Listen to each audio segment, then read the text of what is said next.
मैं professor A के वाजपेयी आप सभी विद्यार्थियों का इस 54वें वीडियो लेक्चर में स्वागत करता हूं और ये वीडियो लेक्चर हमारा फोटो इलेक्ट्रिक इफ़ेक्ट या प्रकाश विद्युत प्रभाव पर आधारित है।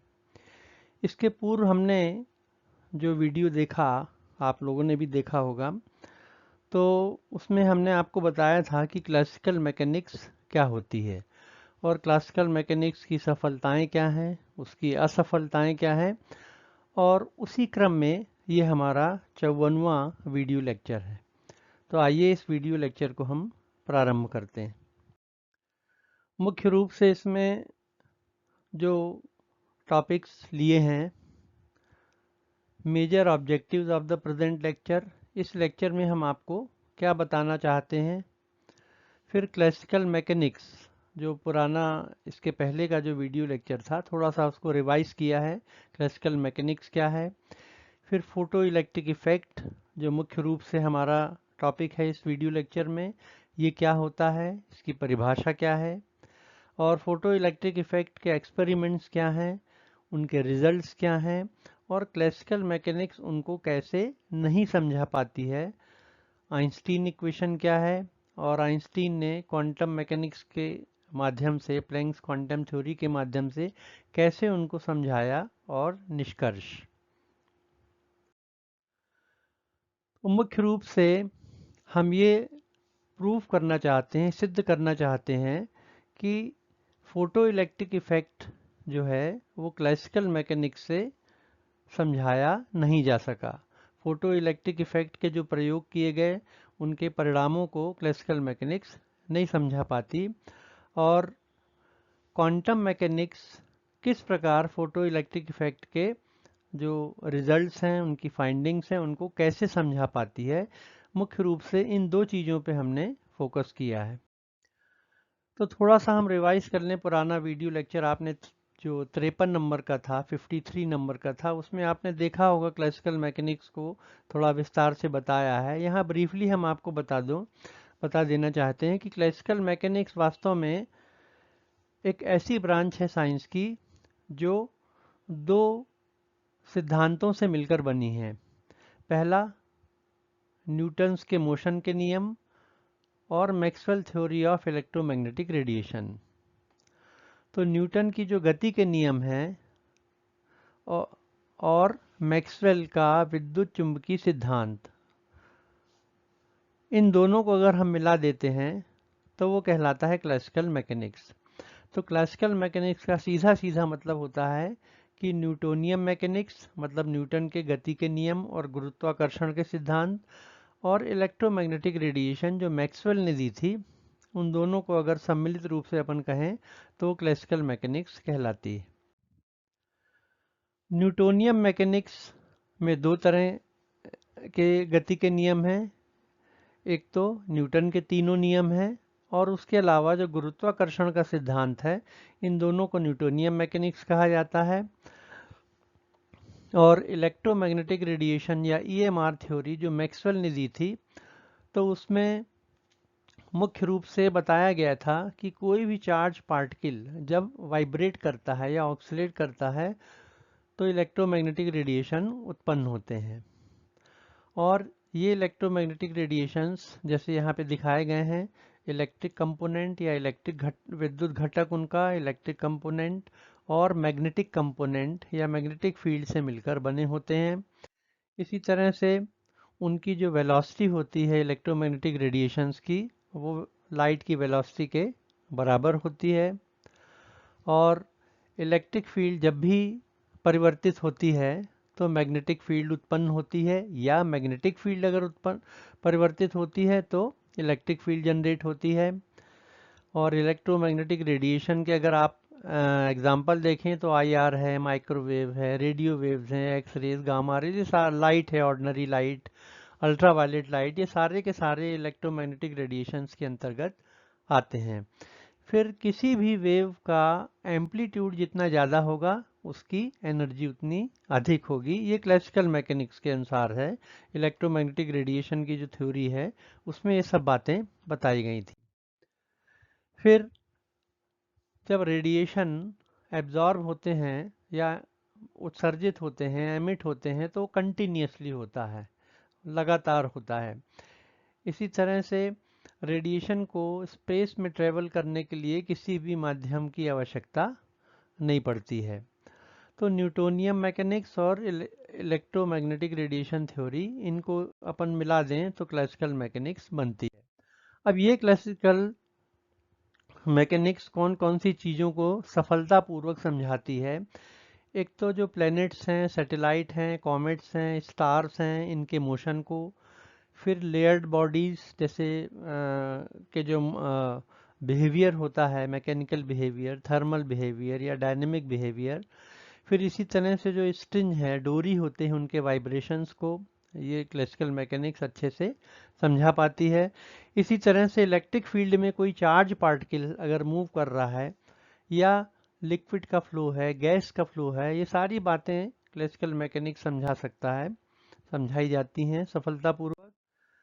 परंतु कहीं पर क्लासिकल मैकेनिक्स फेल भी होती है, और वो कुछ प्रयोग ऐसे किए गए जिनके परिणामों को क्लासिकल मैकेनिक्स समझा नहीं पाई, जैसे photo electric effect, black body radiations, Compton effect, structure of atom, specific heat of solids. तो क्लासिकल मैकेनिक्स इनको समझाने में असफल होती है, और इसीलिए ये महसूस किया गया, रियलाइज़ किया गया कि क्लासिकल मैकेनिक्स के अलावा एक एडवांस थ्योरी होना चाहिए, जिसको बाद में क्वांटम मैकेनिक्स कहा गया। तो सबसे पहले हम आते हैं आज फोटो इलेक्ट्रिक इफेक्ट पर। हॉलवेक्स और 1900 में हर्ट्ज और मुल्किन, इन्होंने फोटो इलेक्ट्रिक इफेक्ट पर काम किया, और बाद में उसको आइंस्टीन ने और आगे बढ़ाया।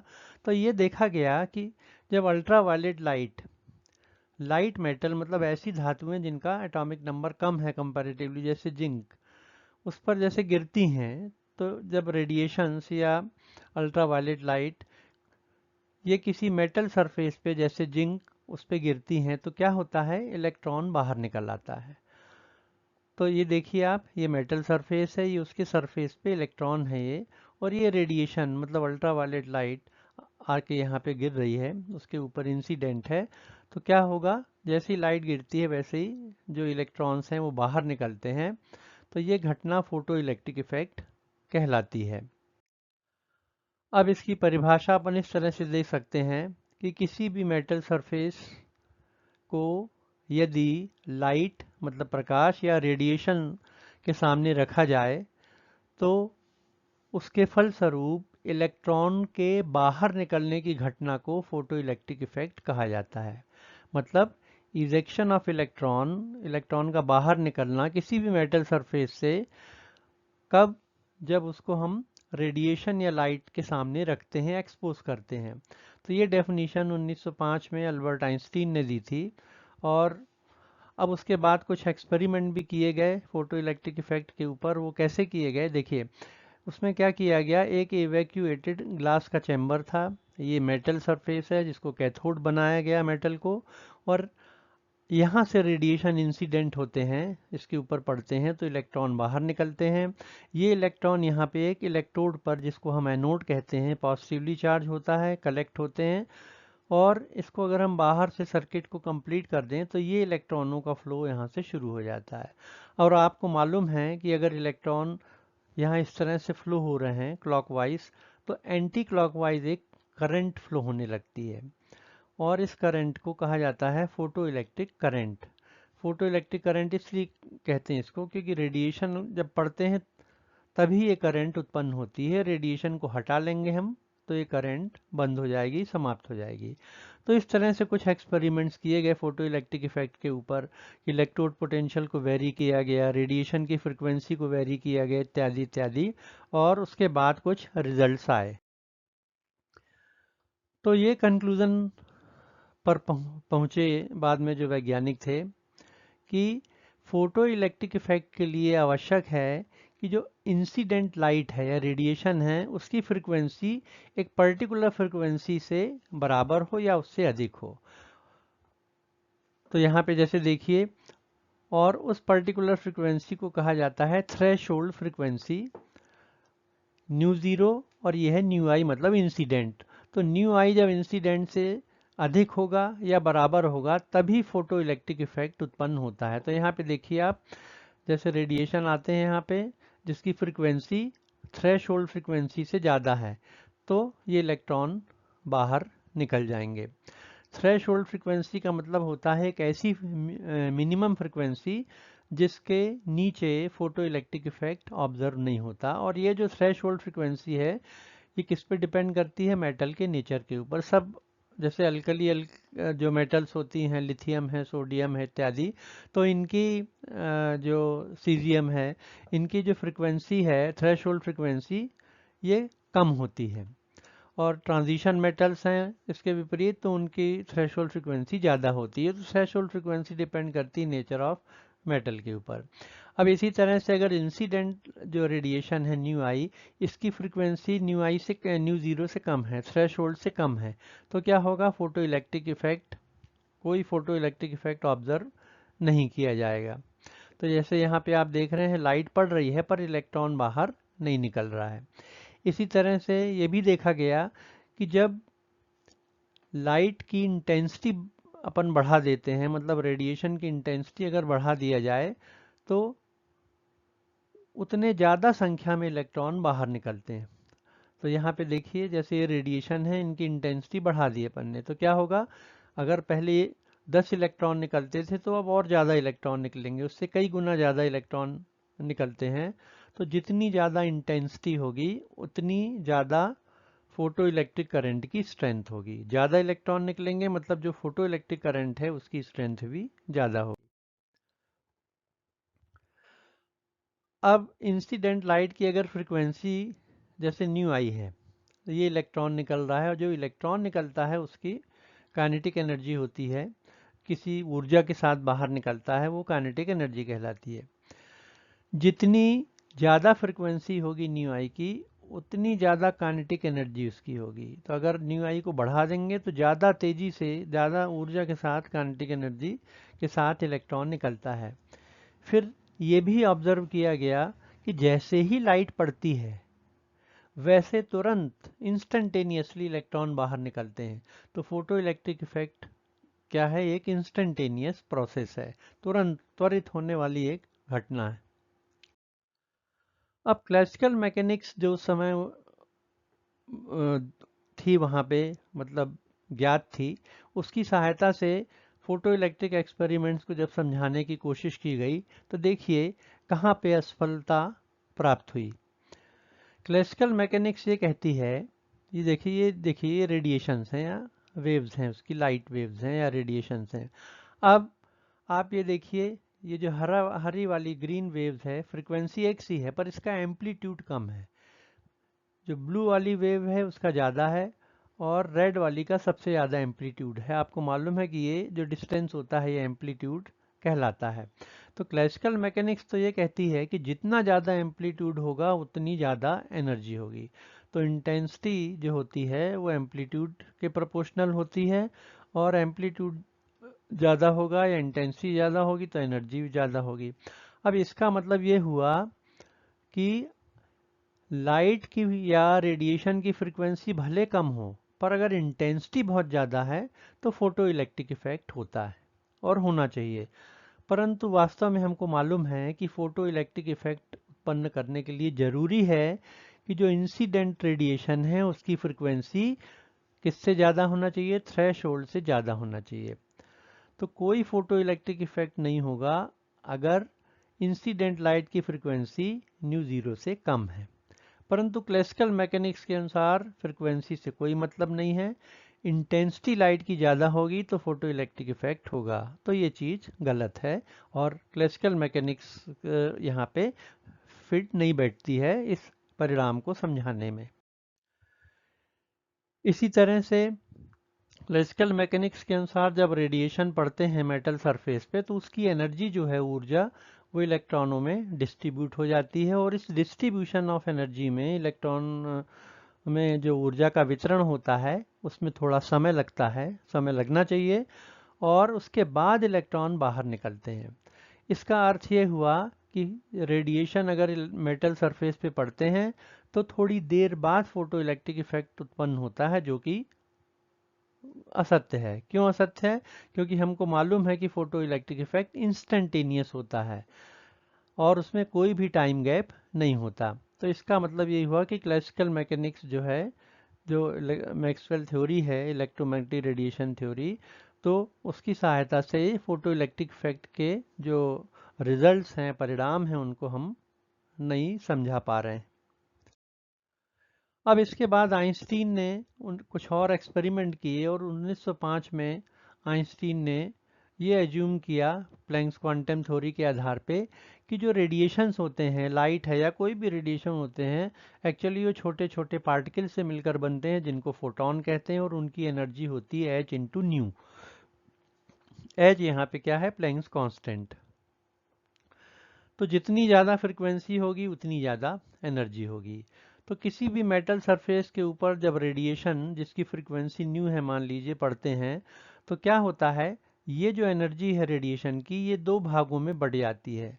कुछ एनर्जी खर्च हो जाती है इलेक्ट्रॉन को निकालने में, क्योंकि इलेक्ट्रॉन को अगर मान लीजिए न्यूक्लियर इन्फ्लुएंस से, मतलब जो एटम में उपस्थित है सबसे बाहरी शेल में, अगर उसको बाहर निकालना है तो उसको बाहर निकालने के लिए कुछ ऊर्जा लगेगी और ये ऊर्जा कहलाती है थ्रेशोल्ड एनर्जी, या इसको कहा जाता है वर्क फंक्शन। तो जो एनर्जी या जो ऊर्जा हमको रेडिएशन से मिल रही है, थोड़ी सी वो खर्च हो जाएगी इलेक्ट्रॉन को बाहर निकालने में, और बाकी जो बची है वो इलेक्ट्रॉन को काइनेटिक एनर्जी देने में उपयोग में आ जाएगी, प्रयुक्त हो जाएगी। तो एच न्यू इंसिडेंट रेडिएशन की एनर्जी है और ये एनर्जी खर्च हो जाती है फाई में इलेक्ट्रॉन को बाहर निकालने में, और जो बची है वो इलेक्ट्रॉन को मिल जाती है, तो इलेक्ट्रॉन तेजी के साथ बाहर आ जाता है। ये फोटो इलेक्ट्रिक इफेक्ट की मैकेनिज्म है। तो H nu equals to phi plus K E, इस प्रकार से ये एक इक्वेशन जो आइंस्टीन ने दिया, और वो आइंस्टीन का फोटो इलेक्ट्रिक इफेक्ट इक्वेशन कहलाता है। एच भी इंसिडेंट एनर्जी है जैसा बताया, फाई को थ्रेशोल्ड एनर्जी कहा जाता है या वर्क फंक्शन भी मेटल का, और ये बराबर होता है एच न्यू जीरो के, और बाकी जो बची एनर्जी है वो काइनेटिक एनर्जी इलेक्ट्रॉन को मिल जाती है। अब इस कॉन्सेप्ट से हम क्या कर सकते हैं, फोटो इलेक्ट्रिक इफेक्ट की जो घटना परिणाम है उनको हम समझा सकते हैं। जैसे ही फोटोन, अब देखिए क्या है, रेडिएशन को अपन मान रहे हैं कि वो कणों से मिलकर बना है, पार्टिकल नेचर है उसका। वो जैसे ही टकराता है मेटल सरफेस के इलेक्ट्रॉन से, तुरंत अपनी एनर्जी इंस्टेंटेनियसली अपनी ऊर्जा किसको दे देता है? इलेक्ट्रॉन को, और इलेक्ट्रॉन बाहर आ जाते हैं। इसका मतलब ये हुआ कि photo electric effect instantaneous phenomena है।